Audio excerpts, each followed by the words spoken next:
여러분, 우리가 요리할 때 사용하는 그 소금이 음식 간만 맞추는 게 아니라 집안에 돈이 들어오는 길을 여는 도구가 될 수 있다는 걸 알고 계시나요? 이 방법은 부자들이 은근히 좋아하는 생활 풍수 중 하나입니다.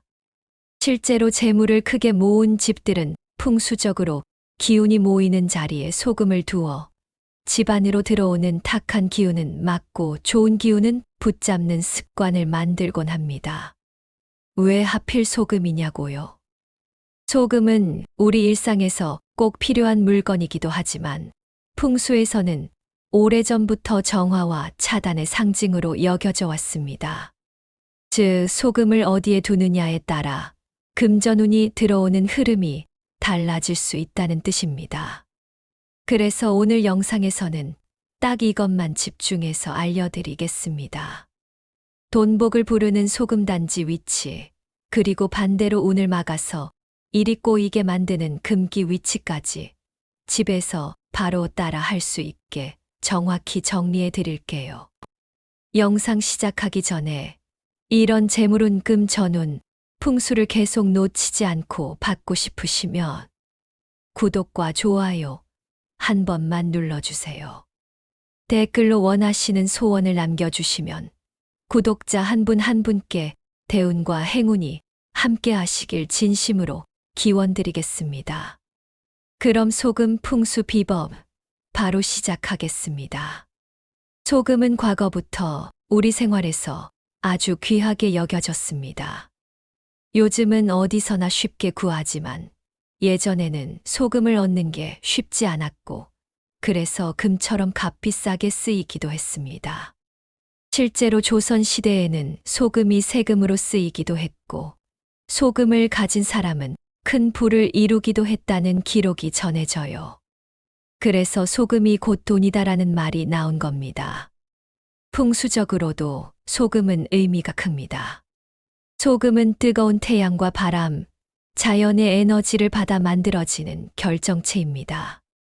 우리 조상들은 이런 소금을 양기가 강한 물건으로 보았고, 집안의 탁한 기운을 밝게 하고 나쁜 기운을 막는데 도움이 된다고 여겼습니다. 그래서 이사할 때, 악몽을 꾸었을 때, 장례식에 다녀왔을 때처럼 기운이 흔들릴 수 있는 상황에서 소금을 활용하는 풍습이 생긴 거죠. 여기서 중요한 포인트가 하나 있습니다. 소금은 있으면 좋은 것이 아니라 어디에 놓느냐에 따라 결과가 갈리는 아이입니다.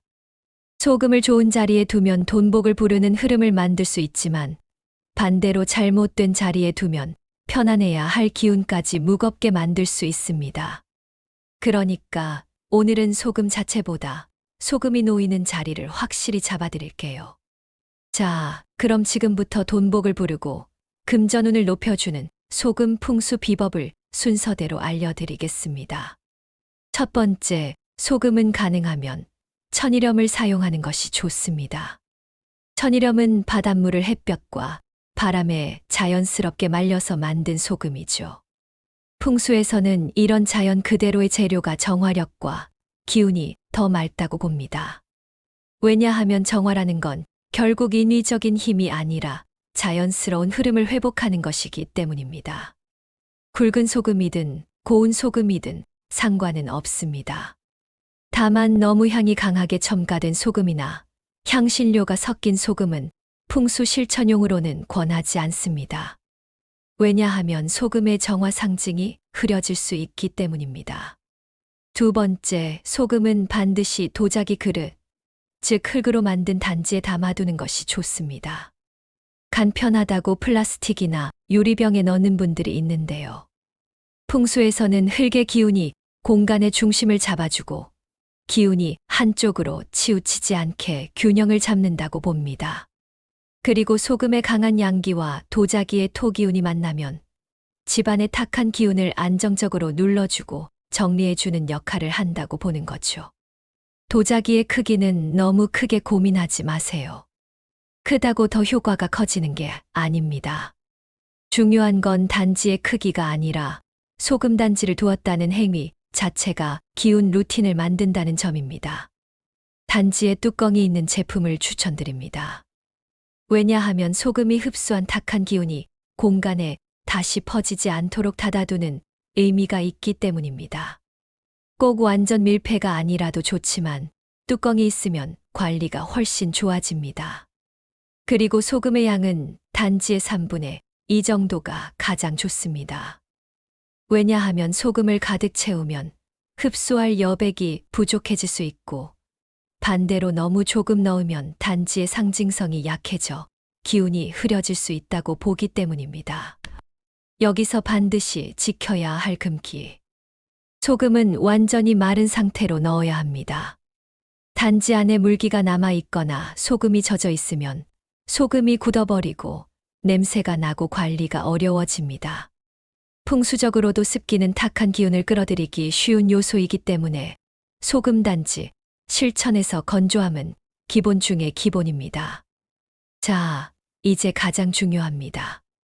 세 번째, 돈복을 부르는 소금단지 위치를 알려드리겠습니다. 소금단지는 현관에 두는 것이 핵심입니다. 현관은 풍수에서 집안 기운이 처음 들어오는 곳입니다. 좋은 기운도 나쁜 기운도 일단 현관을 통과해서 집으로 들어옵니다. 그렇다면 현관 어디에 두느냐? 바로 현관의 구석진 자리, 그리고 눈에 너무 튀지 않는 자리가 좋습니다. 왜냐하면 예로부터 잡기나 탁한 기운은 밝고 트인 곳보다 구석지고 습한 곳을 좋아한다고 보았고, 그런 자리에서 소금이 정화 역할을 해주기 때문입니다. 구체적으로 추천드리는 자리를 3개로 말씀드릴게요. 첫 번째 자리. 현관문을 열고 들어왔을 때 실내 기준으로 남동쪽 구석이 있다면 그쪽이 좋습니다. 남동은 양기와 활력이 올라오는 방향으로 해석하는 경우가 많아서 이쪽 구석에 소금단지를 두면 정화와 유입의 흐름이 함께 잡힌다고 봅니다. 다만 방향보다 더 중요한 건 그 자리가 건조하고 정돈되어 있는가입니다. 높이는 바닥에 바로 두기보다 선반 위 10에서 30cm 정도가 무난합니다. 바닥 먼지와 습기를 피해야 하기 때문입니다. 두 번째 자리. 신발장 안쪽이 아니라 신발장 위 또는 옆, 시야에서 살짝 숨는 위치가 좋습니다. 너무 중앙에 떡하니 두면 현관이 어수선해 보이고 기운이 흩어진다고 느끼는 분들도 있습니다. 그래서 보이되 과하지 않게가 포인트입니다. 세 번째 원칙. 현관 안에서도 물기가 닿는 자리는 피하세요. 절대로 젖은 우산을 두는 곳, 젖은 신발이 쌓이는 자리, 현관 청소할 때 물이 고이는 라인에는 두지 마세요. 소금이 습기를 먹으면 굳고 탁해져 관리가 어렵고 오히려 현관 기운을 무겁게 만들 수 있습니다. 그리고 이와 반대로 소금단지를 절대 두면 안 되는 장소가 있습니다. 바로 침실입니다. 침실은 휴식과 회복을 위한 공간입니다. 그런데 소금단지는 정화한다고 하면서 흡수의 상징이 강합니다. 침실에 소금단지를 두면 나쁜 기운뿐 아니라 공간의 편안한 에너지까지 흡수한다고 느껴져 잠자리가 불편해지거나 예민해지고 이유 없이 피곤함이 늘었다고 호소하는 분들이 있습니다. 심하면 집안 분위기가 날카로워지고 사소한 일로 말다툼이 늘었다는 사례도 있어요. 그러니 여러분, 침실은 금지입니다. 꼭 기억하세요. 네 번째, 소금은 주기적으로 교체해 주셔야 합니다. 많은 분들이 한 번 놓고 몇 년씩 방치하시는데 풍수적으로 소금은 탁한 기운을 흡수한다고 보기 때문에 너무 오래 두면 정화력이 떨어지고 오히려 탁함이 남을 수 있다고 봅니다. 교체 주기는 1년에 한 번, 길게는 2년에 한 번 정도가 적당합니다. 너무 자주 바꾸는 건 굳이 권하지 않습니다. 풍수는 불안할 때마다 바꾸는 게 아니라 일정한 루틴을 만들어 흐름을 안정시키는 것이 더 중요하기 때문입니다. 교체하기 좋은 시기는 입춘이나 동지 같은 전환점입니다. 특히 입춘은 한 해 기운이 새로 열리는 시기라 묵은 기운을 털고 새 운을 받기 좋다고 봅니다. 하지만 그 시기를 놓치셨다면 이사, 생일, 세액 정리 등 큰 흐름에 맞춰 바꾸셔도 괜찮습니다. 그리고 다 쓴 소금의 처리법. 이거 정말 중요합니다. 다 쓴 소금은 절대 먹거나 음식에 사용하시면 안 됩니다. 아깝다고 다시 요리에 쓰면 풍수적으로는 정리한 탁한 기운을 다시 몸에 들이는 것과 같다고 봅니다. 대신 청소용으로 활용하시거나 봉투에 담아 밀봉해서 버리세요. 현관 주변 기운 정리가 필요할 때 소량 활용하는 건 괜찮지만 과도하게 배수구에 뿌리는 건 환경 측면에서도 조심하시는 게 좋습니다. 여러분, 이것은 미신이 아닙니다. 현관이라는 집의 첫 관문을 정리하고 흐름을 관리하는 생활 루틴입니다.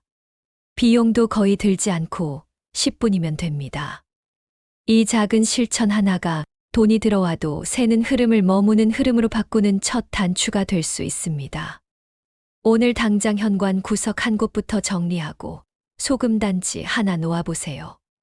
이 영상이 도움이 되셨다면 구독 버튼 꼭 눌러주시고 좋아요까지 해주시면 더 큰 복이 들어옵니다.